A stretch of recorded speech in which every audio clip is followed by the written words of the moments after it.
En el siglo XII, un joven conde de Barcelona cambió para siempre la historia de la península ibérica. Su nombre fue Ramón Berenguer IV, el príncipe que unió los destinos de Aragón y Cataluña y abrió el camino a una nueva potencia, la Corona de Aragón. Su reinado estuvo marcado por conquistas, alianzas y decisiones que transformaron el mapa medieval. En 1131 heredó el condado con apenas 20 años. Sus primeros años fueron clave para consolidar la autoridad condal en Cataluña y preparar la expansión hacia el Valle del Ebro.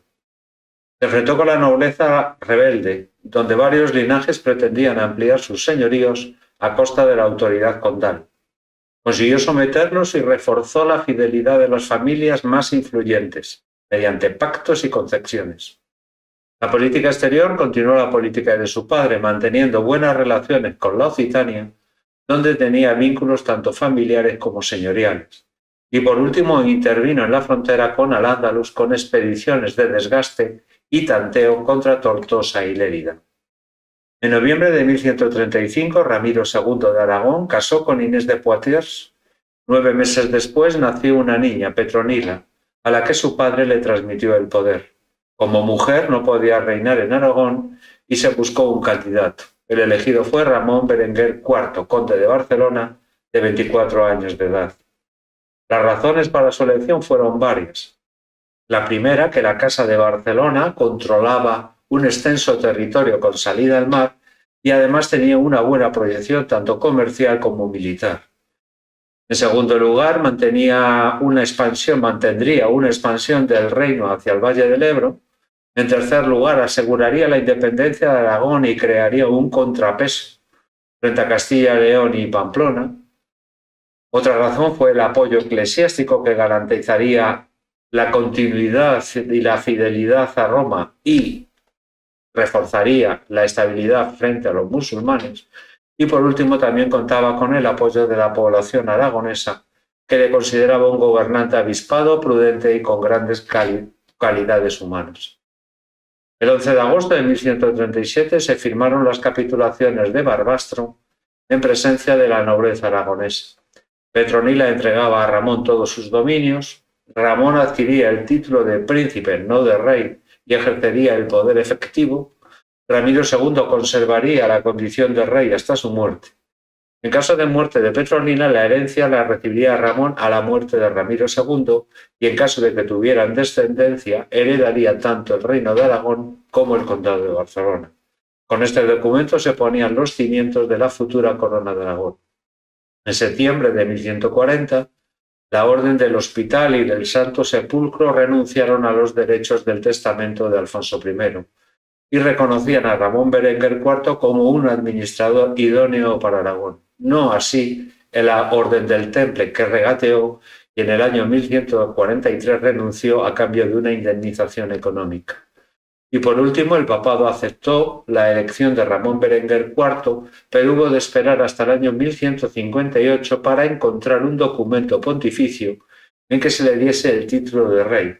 Curiosamente coincide con el nacimiento del primer hijo de Ramón y Petronila.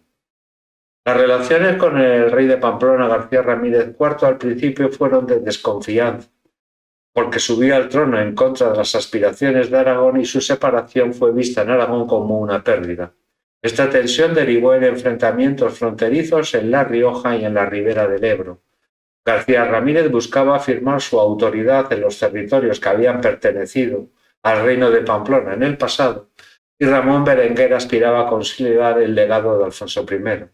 Pero estos momentos de confianza estaban alternados con momentos de acercamiento. Ramón Berenguer necesitaba evitar un frente abierto con Pamplona para concentrarse en la expansión hacia el sur, mientras que García Ramírez buscaba la supervivencia de su reino, lo que le llevó a alternar alianzas y pactos con Aragón y Castilla y León. En resumen, su relación estuvo marcada por la rivalidad en las fronteras, la negociación diplomática y un equilibrio frágil. Para Ramón Berenguer, Pamplona era un vecino incómodo pero necesario en su estrategia. Y para García Ramírez, Ramón Berenguer representaba tanto una amenaza como un contrapeso frente a la hegemonía de Alfonso VII de Castilla y León. La restauración del reino de Pamplona fue recibida con suspicacia por parte de Alfonso VII, que buscaba consolidar su proyecto imperial, integrando bajo su autoridad a todos los reinos peninsulares, y para Ramón Berenguer porque pretendía heredar el legado de Alfonso I. En este contexto, en febrero de 1140, Castilla y León y Aragón pactaron el reparto del reino de Pamplona, las zonas orientales para Aragón y las occidentales para Castilla y León. Este pacto no se llegó a realizar porque García Ramírez pactó con Alfonso VII el matrimonio entre su hija Blanca y el infante Sancho, hijo y heredero de Alfonso VII. Ramón Berenguer no firmó esta paz y continuó sus ataques al reino de Pamplona, ya que sus pretensiones no habían sido atendidas. En noviembre de 1146, Alfonso VII convocó a ambos en San Esteban de Gormaz para que firmaran la paz y colaboraran junto con él en la campaña de Almería contra los almorávides. La paz significó para Pamplona quedarse encerrados sin posibilidades de expansión. Los conflictos continuarán acabada la expedición contra los musulmanes. Por su parte, Ramón Berenguer IV aprovechó la fragmentación del Andalus en reinos de taifas para hacerse con Tortosa en el año 1148 y con Lérida un año después, contando con el apoyo de nobles y burgueses, así como del condado de Urgel, naves genovesas y la Orden del Temple. La conquista se resolvió mediante capitulaciones. La población musulmana podía elegir entre el exilio o su permanencia. Aquellos que decidieron permanecer vivieron en barrios específicos con personalidad jurídica propia. Se regían por sus propias leyes a través de instituciones dirigidas por miembros subordinados a la autoridad del conde o de sus representantes. En 1149, Ramón Berenguer firmó un pacto con la taifa de Murcia que consistía en el pago de parias a cambio de su protección frente a los almohades. Pasaron 12 años desde el compromiso con Petronila a la consumación del matrimonio. Ramón Berenguer tuvo relaciones durante estos años, ya que debía mantener su linaje, cosa que en la época se consideraba bastante normal. De estos años nació un hijo, Berenguer, que se le destinó a la carrera eclesiástica. Fue abad de Montearagón, obispo de Tarazona y ocupó la diócesis de Lérida y Roda. Incluso firmó un documento con el rey de Pamplona, García Ramírez IV, en julio de 1149, donde se comprometía a casarse con Blanca, la hija del pamplonés, para mantener la paz en la frontera. Pero sabemos que Blanca había sido comprometida con Sancho, el hijo de Alfonso VII, en el año 1140. No llegó a cuajar y se mantuvieron los compromisos anteriores, Ramón Berenguer con Petronila y Blanca con Sancho. En agosto de 1150 se casaron en el castillo de la Suda, en Lérida, cuando Petronila tenía la edad legal para contraer matrimonio canónico. Ella tenía 14 años y él tenía 36. Esta unión representó el inicio de la corona de Aragón, que tenía una forma de gobierno bastante diferente comparándola con la de Castilla y León. Esta última destacaba por su centralismo y el poder absoluto del rey, mientras que en la corona de Aragón cada territorio mantendrá sus leyes, costumbres e instituciones, respetándose mutuamente y no pretendiendo imponerse uno sobre otro compartiendo el mismo rey. Este modelo garantizó la estabilidad y el respeto entre identidades locales y aumentaba el poder conjunto frente a enemigos comunes. 20 meses después del matrimonio, en abril de 1152, nacería Alfonso. El sucesor de García Ramírez IV, su hijo Sancho VI, estaba menos necesitado que su padre para garantizar la independencia del reino frente a Aragón. Por eso no se mostró muy interesado en renovar el vasallaje con Alfonso VII. El rey castellano-leonés, que había perdido hacía poco tiempo el vasallaje de Portugal, intentó no perder el de Navarra. Por eso pactó con Ramón Berenguer IV un nuevo reparto del reino de Navarra en el Tratado de Tudela en enero de 1151, donde las zonas occidentales serían para Alfonso VII, aquellas que habían pertenecido a Alfonso VI, y las orientales para Ramón Berenguer IV, aquellas que habían pertenecido al reino de Aragón. Además, en este tratado se acordó, en referencia a los territorios ocupados por los musulmanes, que Aragón incorporaría las tierras de Valencia y Denia hasta el reino de Murcia y Castilla y León el resto, y recibiría homenaje por las zonas adjudicadas al reino de Aragón.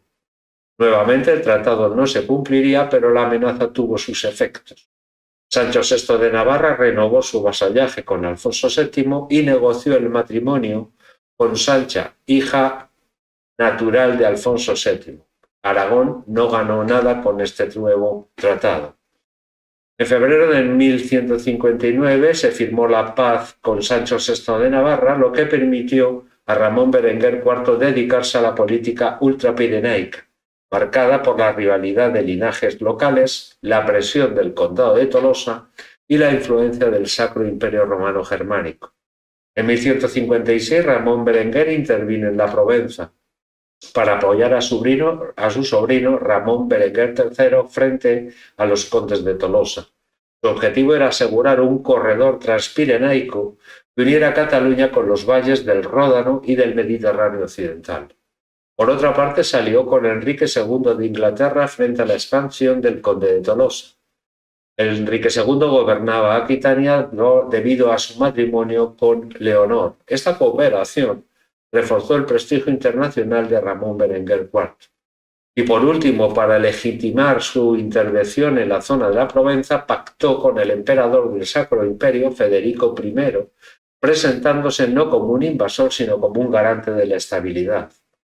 En el verano de 1162, cuando Ramón Berenguer, de camino a una entrevista con el emperador Federico I en Turín, enfermó y murió en Borgo San Dalmazzo, en el Piamonte. En su testamento dejó para su hijo Alfonso el condado de Barcelona y el reino de Aragón, y para el resto de sus hijos tierras y señoríos, para asegurar su futuro y evitar disputas internas. Petronila quedó como garante de la continuidad dinástica y el equilibrio entre Aragón y Cataluña. Ramón Berenguer IV no llevó nunca la corona de rey, pero gobernó como tal. Sus victorias en Tortosa y Lérida, su unión con Aragón y su visión política sentaron las bases de su poder que dominaría el Mediterráneo durante siglos. Al morir en 1162, dejaba tras de sí no solo tierras conquistadas, sino un proyecto que sobreviviría a generaciones, la Corona de Aragón.